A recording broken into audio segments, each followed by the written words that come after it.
Hello once again, everybody, and thank you for joining me here on this Wednesday, February 24th edition of ATS Radio. I'm your host, Adam Burke. I'll be joined today by Kiev O'Neill from the Odds Breakers. We're going to chat some college hoops. We'll talk Marquette, North Carolina tonight, Big Ten for the rest of the week, and also take a look at the UFC card here this weekend. UFC on ESPN Plus 44 with a main event between Rozenstruik and Gane. So another heavyweight main event here after a very interesting heavyweight outcome last week that we'll discuss on today's show with Kiev. We are under 24 hours away from the 2021 MLB betting guide. My job this afternoon will be to do the final edits across that guide, all 30 MLB teams with a season win total pick and a season preview, futures for the World Series, AL and NL pennant, AL NL MVP, AL NL Cy Young, all of the divisions, and then also the Home Run King, probably my favorite article to write in that guide. There will be a glossary of statistics and introduction. We'll have all of that in a PDF form, then also in individual article pages over at ats.io. So you can check those out on the website, or you can download the ATS app, which you can get from the Google Play Store or the Apple Store. Full article integration from the website. But the ATS app is also a bet tracker. It's also an odds screen, a stats database to help you handicap the games. And if you want to, there's a premium model subscription available in there, $9.99 a week, $19.99 a month in that ATS app. So I would highly recommend that you download that today. With that, we bring on today's guest. That is Kiev O'Neill from the Odds Breakers. And Kiev, how's it going today, man? As usual, thanks for having me on the show, Adam. I can't believe February is almost over. I mean, that month goes so fast for me, especially when it comes to looking at college basketball and all the fun that you get sports betting in. And March Madness is right around the corner, man. How's this happen so fast? I don't know, man. It's definitely been a quick month for me working on all that stuff with the MLB guide. And, as we talked about on Monday's show with Kyle Hunter, the first conference tournament starts Thursday with the Horizon League.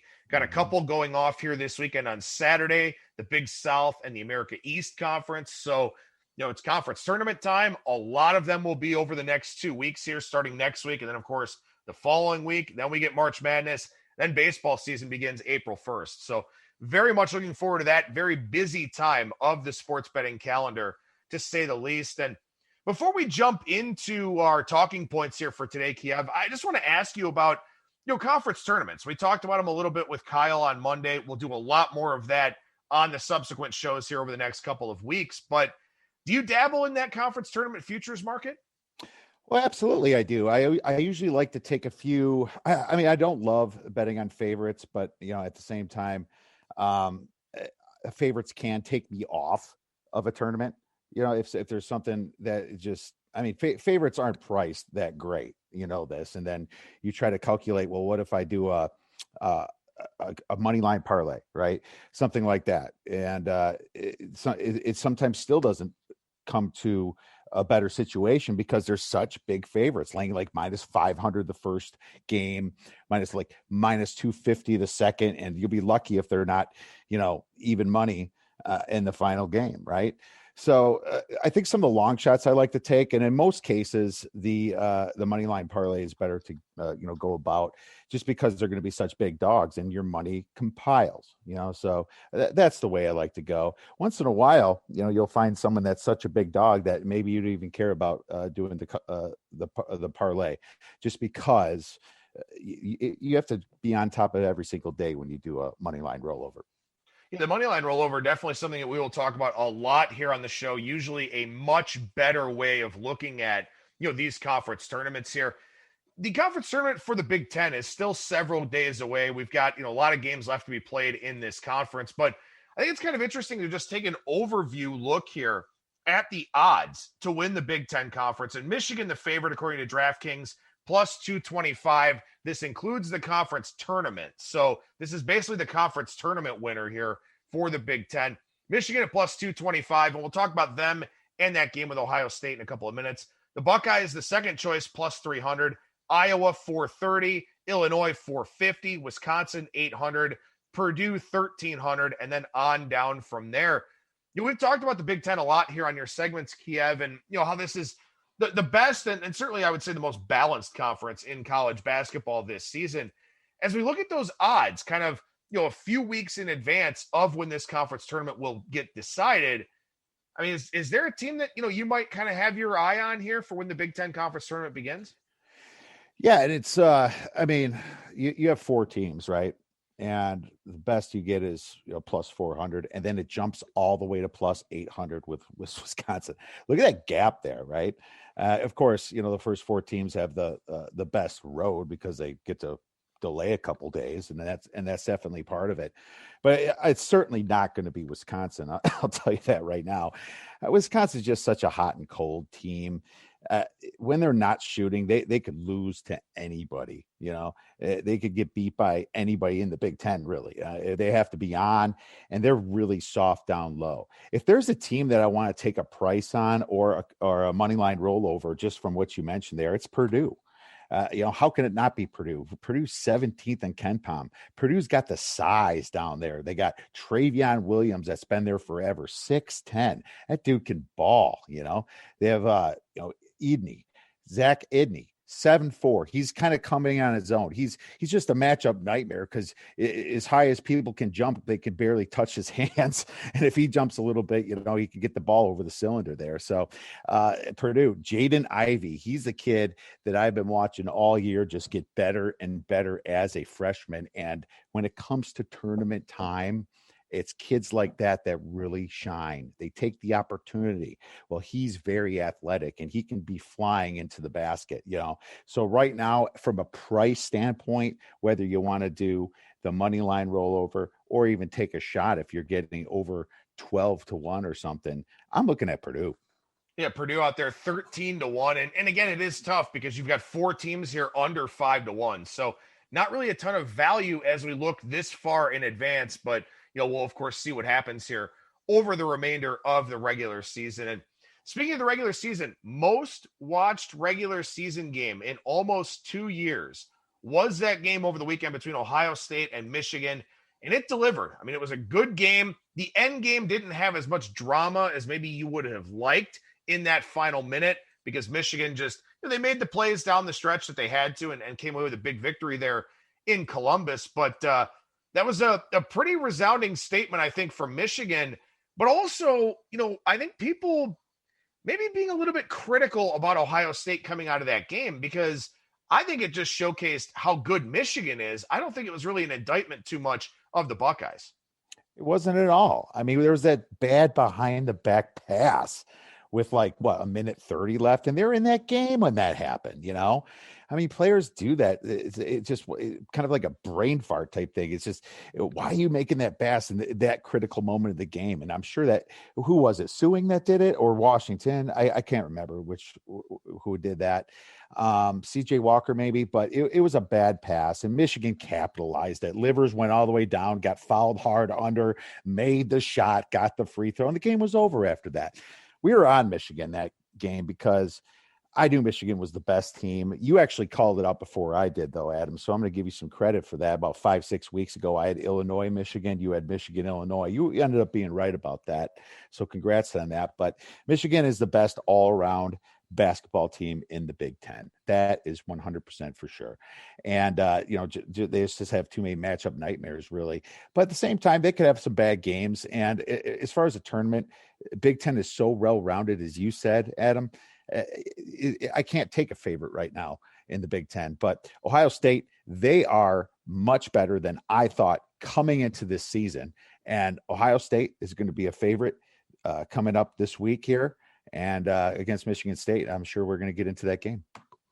Yeah, definitely. We'll definitely get into that game and get into a few of the games here in the Big Ten Conference. And, for Ohio State, I mean, we've harped on this point a lot here on the show about, teams that shoot a lot of mid-range jumpers, not really teams that we want to back. And I think that is a problem for Ohio State as they go forward in that they are a good shooting team. But, if you don't do well in those mid-range shots and it's such a big part of your game, that can be a significant problem for you in this one-and-done format. So I think Ohio State is the type of team that is very good.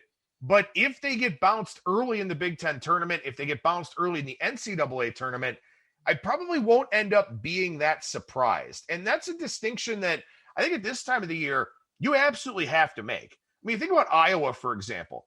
Iowa, one of the best offensive teams in the country, second in adjusted offensive efficiency, according to Torvik. They are terrible defensively. I mean, they are just not good. And at some point in this one and done format, that will come back to hurt them. So that's why when you're looking at NCAA tournament futures, conference tournament futures, stuff like that, you want a balanced profile. And for Ohio State and Iowa, they just don't really have that to the same degree that some of the other teams do, where, look, I mean, they're, top 5 teams in the country offensively, but defensively, they leave something to be desired. So, as we get into these later in the season situations, and specifically, postseason play where you have no margin for error, those are teams I tend to worry about quite a bit. What I will say, Adam, about Ohio State is they take less mid-range jumpers than they did a little earlier. I mean, I believe in Haslametrics, they were ranked in the top 10 before. They're now in like the top 30 for mid-range jumpers. So, I mean, for attempted, I'm not talking about the percent they make. I'm talking for attempted. So they've improved a little bit on that. So that's a good thing for Ohio State. But yeah, when it comes to tournament teams, you want some balance and you want a star. You want a star that can take over when it's needed. There's a couple Big Ten teams that don't have that. Wisconsin is one of those teams. They don't have that star that takes them to the next level. They don't have that star that bails them out when they're up 3 and they're too nervous to hit the final shot. You stay away from those teams for sure. But I completely agree. You want some good balance when it comes to these tournaments. Well, and like something that would be a concern for a team like Iowa, for example, if Luka Garza gets in foul trouble early in a game, then what happens to them?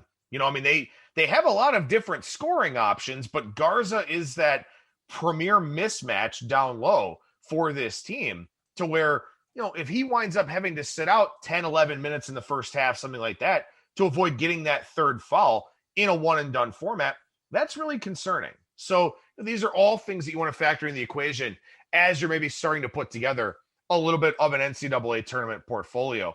Speaking of teams in the NCAA tournament, a couple of teams that probably need tonight's win to feel a little bit more confident with their chances. Indiana and Rutgers. Now, of course, being in the Big Ten, they may get some preferential treatment when Selection Sunday rolls around, but tonight's game would definitely be an important one for either one of these two teams to get. Rutgers, a 3.5-point favorite here in this one, total 132.5. So this spread, I hate to say it, but it's probably exactly where I'd make it. And I guess you can call it a road revenge spot for Indiana. But when Rutgers faced Indiana, they were so desperate. We were on Rutgers that game and they happened to pull off the victory. Thank goodness. But neither team's that great at shooting the ball. Very middle of the road. Indiana's better at threes, 34.6% to 31.8%. But Rutgers shoots the 2 a little bit better, 51.9% field goal percentage to 49.6 total field goal percentage. Both teams equal in rebounds. Indiana averages a little bit better points per game. I think 1 or 2 points per game over Rutgers. But you also have to factor that Rutgers was injured a little bit this year, and Indiana really wasn't. So I mean that evens it out. The spread's perfect. This is exactly where I'd make it. And you can't bet every game, but when it comes to some of these bigger conferences, sometimes you just have to pass. This is a game I'm passing on. I have a slight lean to the under because I think I have the game at about 131. So I'll give a slight lean to the under this one, but unfortunately, nothing big. Yeah, I think it's a tough one. And I think something that Kyle Hunter brought up on Monday when we talked about this show made a lot of sense is that this is a very important game. I mean, I think Rutgers is on the plus side of the bubble. I think they would get in at this point in time. Indiana, I'm less sure about. But one of the things that Kyle mentioned earlier on in the week, and as I said, this total sitting 132.5, is that the more important the game, the tighter the two teams kind of play. You sort of try to play as mistake-free as you possibly can. We talked a little bit before the show, and you and I were having a discussion not related to sports betting per se, about your individual risk profile and how much risk tolerance you're willing to take on, in a given situation.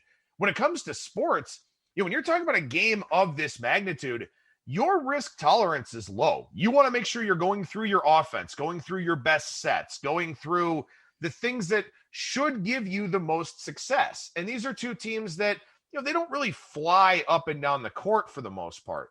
So you've got a situation here where, to me, I think both of these teams do try to play as mistake-free as possible. And when the stakes are high in those types of games, it does kind of point you in the direction of the under.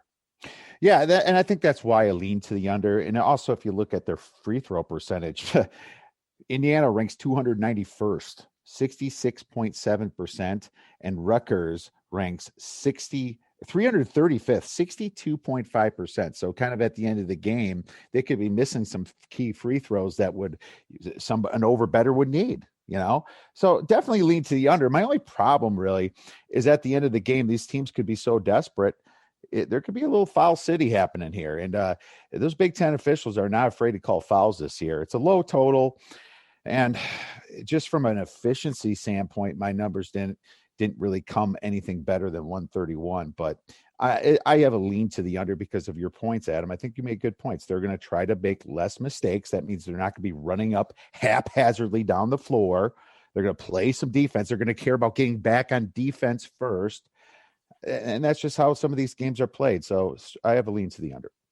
Yeah, that's a good point about the fall fests. And the Big Ten here lately, I mean, it sure seems like it's been a ref show in several games here of late. So you could have a good bet on the under. You could be in great shape at halftime, or at the under 8 timeout or something like that in the second half. But fouls are always kind of the great equalizer there, and a reason why a lot of people do tend to shy away from unders, even though I would say across the college basketball landscape year in and year out, it's probably more like 51% unders, 49% overs, or something like that. Yeah, and that's just because at the end it gets jacked up. So it makes sense. If you want to play it, go under and then go second half over. There's a team that's been hitting the second half over that we're going to get into here. But that way you have a chance in the middle if you're hitting that anyway. If you're not in line to hit that middle, maybe it's going over the first half. That game could freeze up and you can win that bet anyway. So it gives you some options. Always, like I said last week, you look at both sides, look at both halves. Yeah, that was a good continuation of what we discussed last week, Kiev, about, second half betting and about trying to find some of those opportunities. And I agree with you. I think, maybe you do look first half under, kind of a tight start to this game. Then you look second half over if there is a fall fest, and maybe you go 3-0, maybe you go 2-1 if you take it full game under position. But I think it's a good way to look at this one here tonight. And of course, we'll see how it ends up playing out. A couple of highlight games in the Big Ten on Thursday night here, a couple of ESPN telecasts even.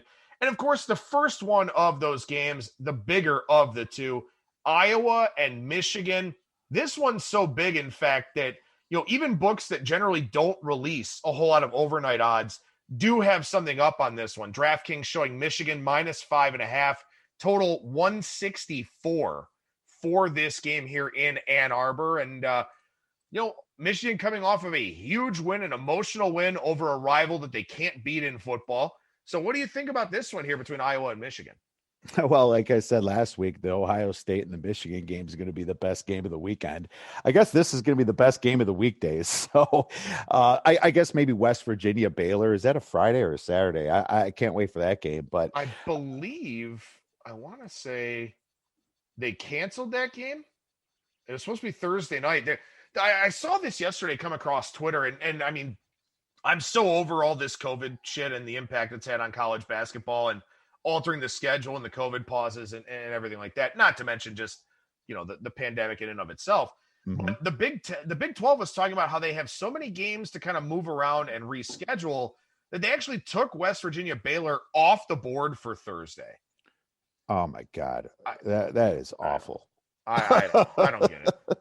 I'll see if I can find out what the rationale behind that was as we're breaking down Iowa, Michigan here. But sure. Yeah, the Big 10 the Big 12, has made some adjustments to the schedule. I mean, how many people circled, though, West Virginia to bet because of how bad Baylor did against Iowa State? I wanted Baylor to whip Iowa State and then come back on West Virginia here. Baylor's COVID pause kind of came into fruition there, and Iowa State was winning that game with like 8 minutes left. But I've been there before with Baylor, and they seem to finish really well. But going back to what's important here, Iowa versus Michigan should be around -3. KenPom has -2. I think Torvik's got -4. Total is about 156. That's where I wrote down anyway. It's going to, drop a little bit, as you know how Big Ten goes.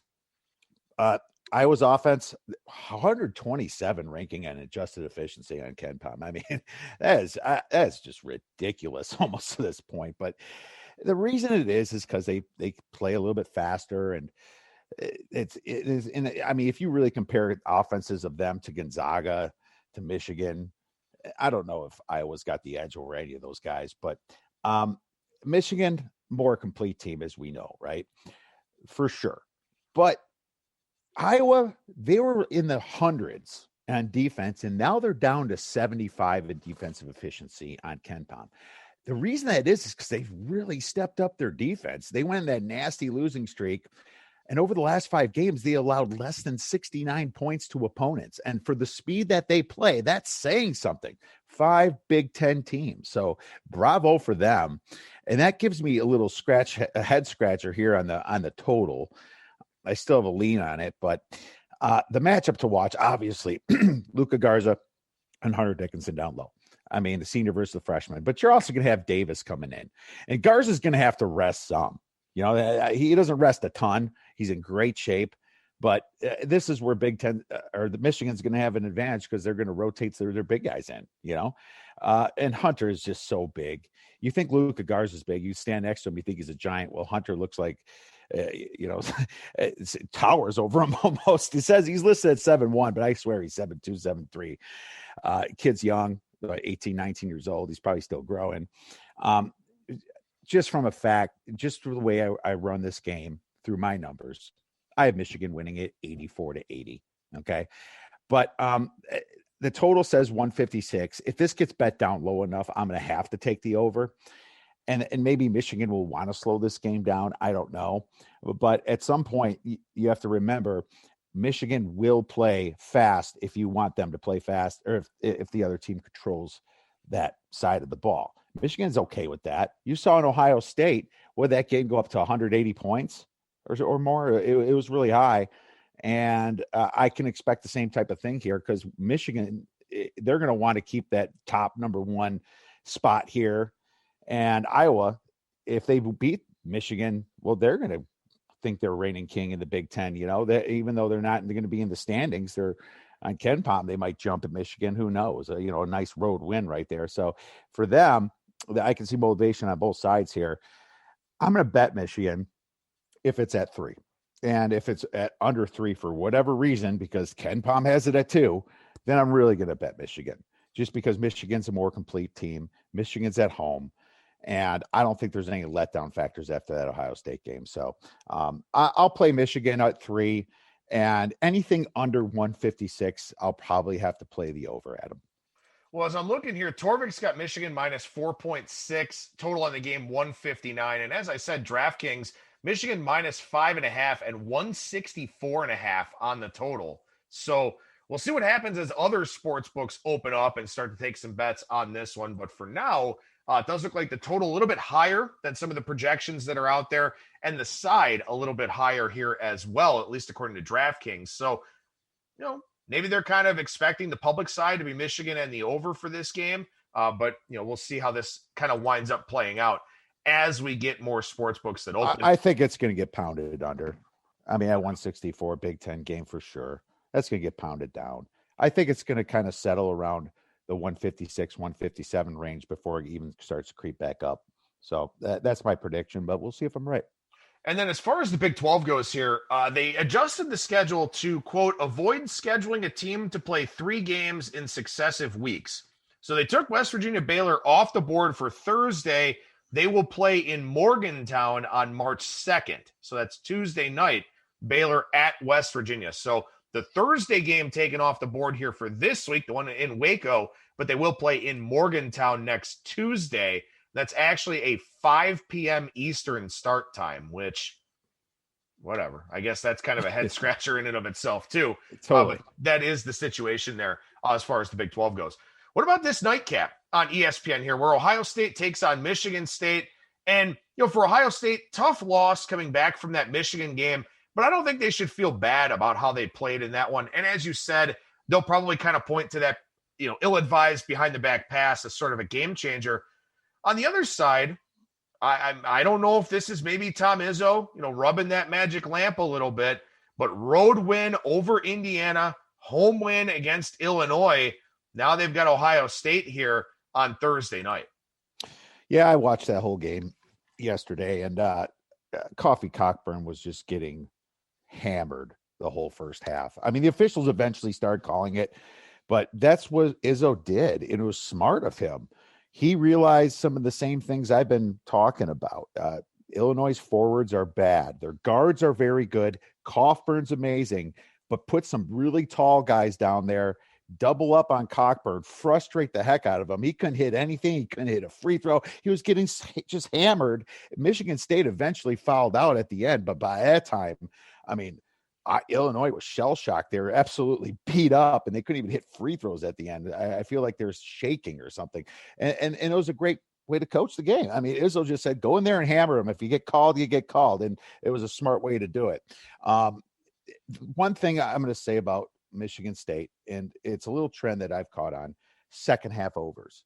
Michigan State second half overs have been money. Couple reasons. Number one, they were out of the tournament a couple games ago, and they still might be out. They're playing with desperation.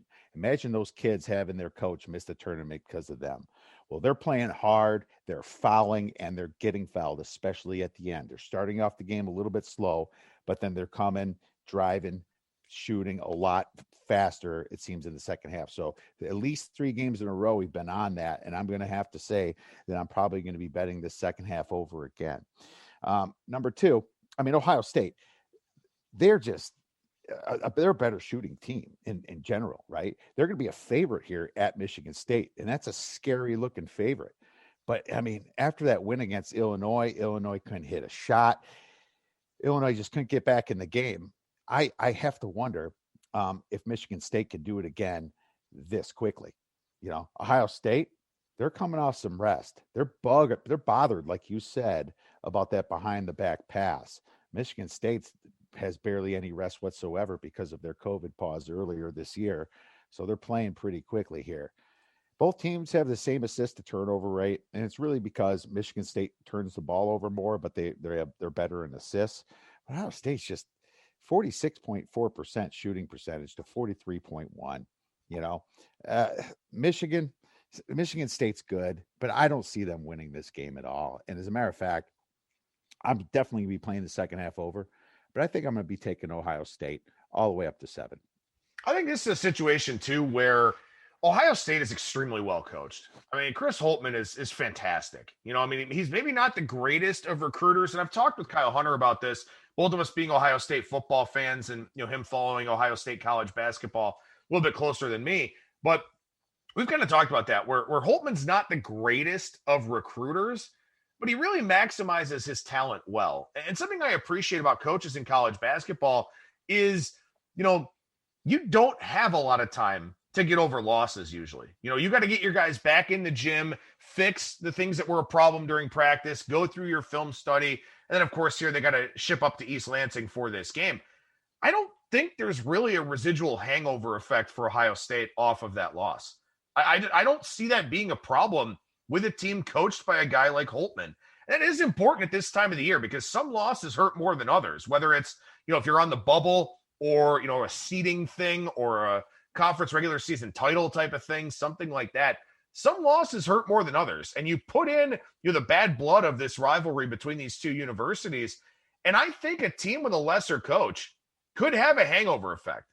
I don't think that happens with Ohio State here. And especially, too, because with Michigan State's last couple of performances, now that Sparty's not a pushover. That Sparty is potentially playing its best ball of the season here. I kind of like Ohio. I don't know about first or full game, but I think Ohio State in the first half is a good look here, too. Yeah. First half's not a bad idea to look at it because I can see them coming out firing for sure. Michigan State's still desperate. So if you're a little bit worried about that, but at the same time, Michigan State got a couple big wins here. I think it's time for a little bit of a letdown here. I have no problem laying the points with Ohio State. And one thing I'll say about Chris Holtmann, you're right. He's getting the best out of these guys. When EJ Liddell's not hitting, Justice Suing starts hitting. When Dwayne Washington's cold, CJ Walker, right? Some other guys really have been stepping up, for each other. And that's why they have such a good shooting percentage. They're just a well-coached team. Ohio State's going to be probably finishing really hot, in my opinion. The other two games here on Thursday night, Northwestern's on the road in the barn against Minnesota, Nebraska, and Illinois. Illinois will be probably about a 2-touchdown favorite or so in that game. Anything on those two games that stands out here before we move on? Well, Minnesota, we pounded this to death. Home road splits, right? It didn't show up that well this weekend against Illinois, but Gabe Kalsher, he's out. He's out till late March, which who knows if they'll be around in late March. But, his finger injury is pretty bad, and it really showed against Illinois. But at the same time, Illinois couldn't miss. Illinois went up to the barn, and they were shot like 55% or something ridiculous, over 50% from three. And then they actually cooled it down. I think at one point they're at 70%. And they just kind of cooled down at the end of the game. But Minnesota was out of that game completely. But this is their get it right game. One thing I want to say about this time of year, Adam, is we have to start looking for teams that are either going to give up or they're going to vie for a seat in the tournament. Northwestern's a concern for me. And for them. They do have Big Ten wins. They haven't won since December 26th against Ohio State, actually. But they've lost, 15 in a row or something ridiculous now. Just a ton of games in a row. And so you wonder if they're just going to kind of pack it in. I would vote pack it in more than anything, especially on the road here. I do not like that Gabe Kalsher's not playing, but at some point, Mashburn or Carr, somebody, Robbins, is going to step up and have a really big game for Minnesota, just because Minnesota, there's not a lot of quit in this team. They're going to play tough. Ken Pom says 5 points. That seems a little low to me. I'm going to take Minnesota here. I'll lay 5. I'd probably lay up to 6.5 points here on this one. I'm going to stay away from the total. Minnesota's been going under for some reason. And if Northwestern gets blown out, this game could definitely go under. So, thoughts to the total with Northwestern's speed and how fast they play. But this is all Minnesota here. Minnesota's not in the tournament either. They need a couple wins here. So I think Minnesota wins comfortably. I'm going to take them. Yeah, Northwestern dropped 13 in a row, and a lot of them by double digits, too. So, they've had some close calls. They had a close game against rival Indiana that went to overtime. But, not really looking for much out of Northwestern in that one.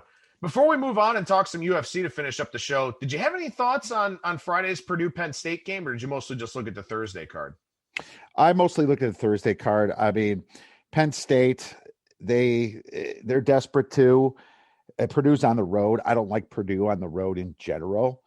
Purdue's already in. Is Purdue going to care? Purdue's not going to get a top 4 seed, I don't think. I think they kind of know that. So I was slight lean to Penn State on this before the lines come out. But that's about as much research as I really did on this one. There's actually a game tonight that I was going to look at, though, Adam. Marquette versus North Carolina, if we have a minute. Yeah, absolutely. So I looked at this game, and I'm going to play this game for one reason here. This was an added game. I think they added it this week. But who's this more of a distraction for, Adam? Who do you think, North Carolina or Marquette? I would say North Carolina because Marquette's not playing well at all. They need any, good performance they can find. Exactly. North Carolina 14-7. That Duke win has aged well for them, right? They're in the tournament, and they care about getting seeds in the ACC tournament, right? And now they have to play Marquette down the stretch of the season. Holy cow, what a terrible position. And they're going to play them at home, but they don't want to do this. They have Florida State on deck coming up this weekend. This is perfect for Marquette, though, right? Marquette's got a pretty bad record, 10-12 so far. Their win against Wisconsin hasn't aged all that well. They do have a nice win at Creighton, so this shows that they can do it. But this is a spot where Marquette can say, look, we beat North Carolina here, one of the top ACC teams. We beat Wisconsin. We might be 500 at the end of the season. They still have to beat, DePaul Xavier, which they should, but UConn's going to be tricky. But this is a perfect game for them to make a statement, that they can get in the tournament itself. And they need this game. Kobe McEwen's a very good player. DJ Carton's playing a little bit better as well. I've seen that Marquette can do it. This is a bad spot for North Carolina. I'm taking Marquette plus the 9 points. Something else I'm kind of looking at here a little bit too. I think the over is very much in play for this game as well, because, as we talked about earlier in the show with regards to, things tightening up for Indiana and Rutgers, this game doesn't really have that same feel to it. I mean, it's a non-conference game, as you said, kind of thrown onto the schedule there. North Carolina went out and scored 82 points against Northeastern, scored 99 against Louisville. They're kind of finding their stride a little bit offensively now. And for Marquette, I mean, look, you're not playing Big East competition. You're not going to be playing, a team that's going to really slow the game down or anything like that. You can go out there and say, look, we have nothing to lose here in this game. So let's just go ahead and go out there and kind of see what happens. And I think that's part of the reason why we have seen this total go up a bit from 144 to as high as 146 out there in the global markets, just because, again, when there's less on the line, you kind of get teams going out there and sort of playing for fun and kind of running the floor and all that. I wouldn't be totally shocked if we see North Carolina, hang mid to upper 80s again, and also see Marquette get theirs in this one. Oh, for sure. In an anything goes type atmosphere, you always look towards the over. Marquette's going to be desperate. They're going to be hitting some shots. They're going to be driving the hoop. North Carolina is going to be playing their game, which is fast. 15.7 seconds per possession, ranking 27th in all of the college basketball this year. Yeah, absolutely. Lean to the over. And I really like Marquette. And if you care about the money line a little bit, maybe put a tiny piece of it, season it a little bit at plus 300. I don't have a problem with that either. All right, so let's shift gears over to the UFC event here coming up this weekend. And before we talk about this event specifically, a couple of good calls from you on the show last week with regards to that UFC event. Yeah, thank you. So, great call on the plus 450. You actually mentioned that as well. So when we attack a fight here, we like to make multiple bets sometimes if you're getting plus money because you're just fading one side of it. You really could count it as one bet. I like how Blades took down Volkov the whole fight and just won by points in that 5-rounder. So I'm like, everyone's looking at Derek Lewis and saying this guy can't last. Well, I've watched Derek Lewis and I've seen him last. So we took Blades at plus 325 to win a decision, and we took the big monster plus 450, Derek Lewis to win by KO, because that's how Derek Lewis wins. Derek Lewis, if this fight went the distance, there's no way he wins because it means it was a technical fight. Blades is a technical fighter. Blades was winning in points when this happened. But, Blades got frustrated. He ducked his head and tried to come in, and Lewis knew exactly that was going to happen. He came in low, monster uppercut, knocked him out. So I can't count it that we made plus 450, but I can count it that we made plus 350 on it. Two sides of the bet, you look at it as just one play, right? You're betting two different outcomes, still paid some big plus money at plus 350. So I was really happy about that. And also Yana Kunitskaya, just like we said, she was the better technical fighter. She landed strikes at the end of the fight is where she took Caitlin around, took her down, and cut her open pretty bad. That's how it happened. Now, as far as a grappling perspective, she lost that. She was not winning, but she lasted, and she was good enough to have enough gas to turn her around, come back on, and throw some big rights and lefts, some big elbows at the end of that fight. That was another nice plus 230 that we hit. So overall, it was a great UFC weekend. We had a bad UFC weekend the weekend before, but before that, we hit Beneil Dariush pretty big. So UFC's going well. Well, as we look at this card here, and I did write a preview over at ats.io this morning, also one over at Bang the Book for you to check out. But Jairzinho Rozenstruik and Ciryl Gane is your main event here, another heavyweight main event. And I can't help but wonder, Gane a minus 265 favorite here, Rozenstruik plus 210 on the takeback. I can't help but wonder, Kiev, if people look at what happened in that heavyweight fight last week and just default to the dog. Because as we've seen in heavyweight fights before, one well-timed, well-placed, perfect shot, and it doesn't matter. It doesn't matter what's happened in the fight up until that point. That one shot could be the winner. I wonder if we see a lot of Rozenstruik money here in this one as a result. You might. But Ciryl Gane's the hype guy. There's a lot of replays out there of Ciryl knocking the piss out of people, but I don't know what Jairzinho did wrong to be a plus 225 dog in the first place here.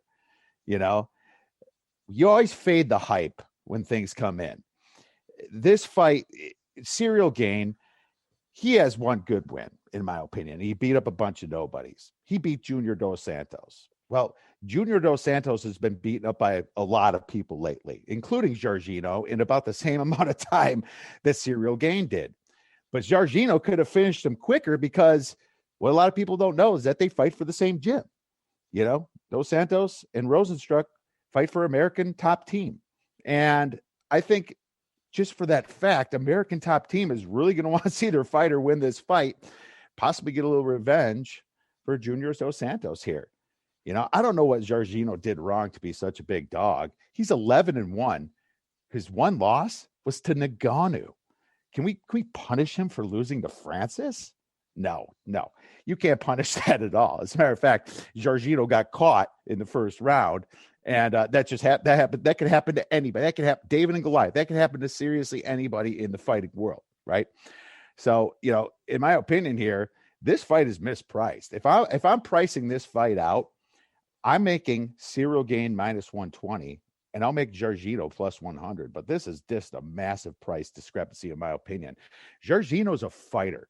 He knows how to fight. Ciryl Gane knocked out mostly a bunch of bums, except for Junior Dos Santos. But Junior Dos Santos, 37 years old at the end of his career, kind of in it for a paycheck here.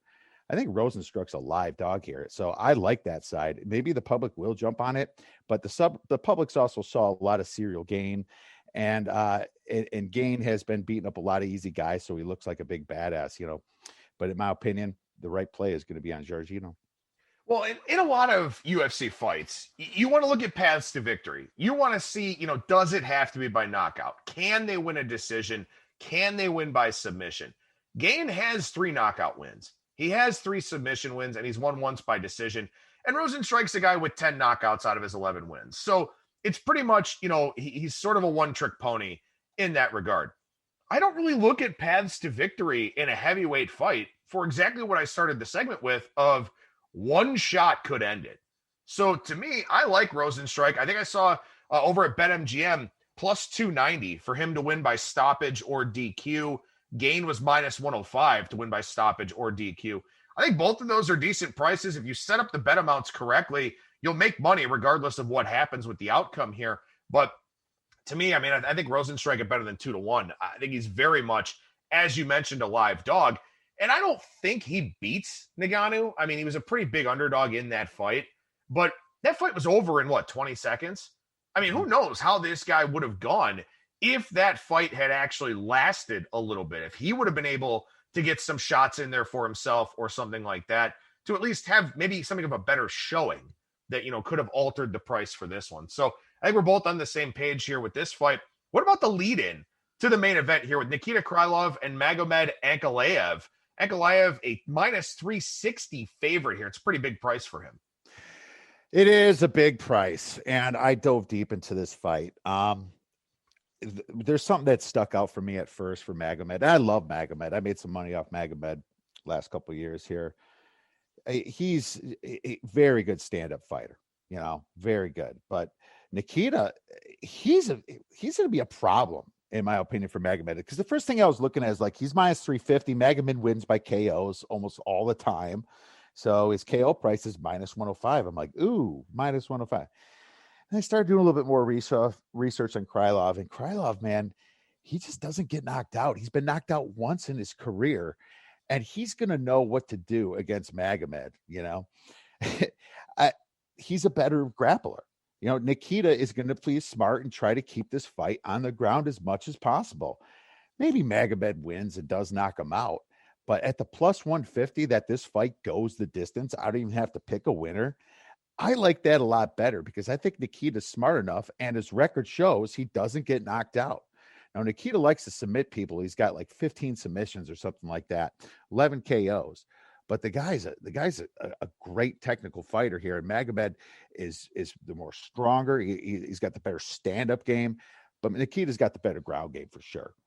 Stat wise, if you look at that, it looks like Nikita's actually better on his feet too. Landed 4.5 significant strikes per minute to 3.5. But I've watched Magomed, so I'm not gonna say that in a boxing match Magomed's gonna lose to Nikita. But I will say is that Nikita is not going to get knocked out, in my opinion. So I think that this fight is going to go the distance at plus 150. Now, if you want to get really cute and you think because Nikita is going to frustrate Magomed, and I haven't decided anything yet, I could take Nikita by submission at plus 950 because Nikita likes to win by submission. I've seen some great fighters just get caught on their back, they get caught with an ankle, things happen in the UFC, rear naked chokes, triangles, man, this can happen. And so if you want to get really cute, you put a little sprinkle or something on Nikita maybe, but Magomed, in my opinion, minus 350 is a little bit wrong. I'd probably make him more of a minus 250 in my opinion, just because Magomed's such a beast in general. But I think that Magomed's probably going to win in decision. I just don't like the price at minus 350. Yeah, I think that's fair. I mean, I think Ankalaev's a guy that's going to wind up with a title shot in this division here down the line. His only loss, 1 second left on the clock against Paul Craig in his UFC debut. And if you look at the stat sheet for that one, he probably would have won that fight. Now, maybe it would have been by split decision, but he likely would have won that fight. Should be coming into this one undefeated, but he is not. So I do think he wins, but I think you're on the right track there taking a look at this one going the distance. One that I want to throw out here, because I thought this was pretty interesting. Over at BetMGM, the fight between Pedro Munhoz and Jimmie Rivera, the over 2.5 rounds is juiced at minus 300. So this one expected to go the distance here, or at least go very deep into the third round.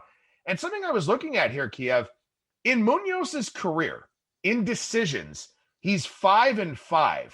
In Rivera's career in decisions, he's 17-3. So if this fight's going the distance here, I've got to think Rivera at minus 150 is the play, because he's obviously done enough throughout his career to impress the judges in a fight that does go the full 15 or the full 25. Yeah, so it's a great way to look at it, Adam. What the fight's telling you is that it's going to go to this distance, and Jimmie Rivera is the favorite here, and he's done so well when he wins by decision or the point. So that makes sense. Immediately I just look at also what Rivera's, I don't know if you mentioned this, but Rivera's price on winning by points, because it's going to be a lot better than minus 150, isn't it? Yeah, that's a good point here. Let's see. Rivera by decision is even money. Yes, there you go. So the price is telling you it's going to go the distance, and Rivera's decision's even money.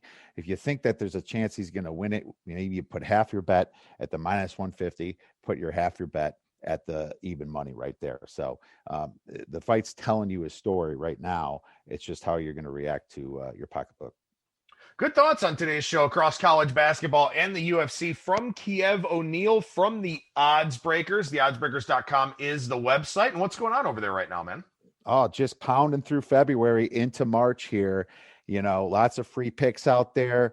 We have lots of podcasts. We have that show on Friday now with Kyle Hunter, Better Odds Sports Betting. It's such a fun show. We get guests on. As soon as you're done with your baseball guide, Adam, I don't want to bug you too much. You're working like 8-hour days on that itself, plus the podcast. I'd definitely love to have you on that show as well. It's kind of like a look into the weekend and what our best bets are going to be. Yeah, for sure. Absolutely. We'll take a look at that, and should have a lot of stuff going on here with different appearances and things of that sort with the betting guide. And of course, continuing to do all the shows here on ATS Radio, but you do a great job over there, man. It's a great product, and I encourage everyone to check that out. Follow Kiev on Twitter at KievOB or at the Odds Breakers. And thank you so much for your time, man. We appreciate it. We'll talk to you again soon. All right, Adam. Thanks for having me on. There you go. There's Kiev O'Neill again from the Odds Breakers at the Odds Breakers on Twitter and theoddsbreakers.com. Coming up on our Thursday edition of ATS Radio, we'll chat some FCS college football and some college hoops with Brad Powers, professional bettor and handicapper over at bradpowersports.com. The rest of my day will be spent making the final edits to that MLB betting guide. Will be posted on Thursday at ats.io. Again, individual article pages for all of the articles, but then also a full PDF with a table of contents and an introduction and all of that for you to check out. That'll do it for me. Thank you so much for listening, everybody, and I will talk to you again tomorrow.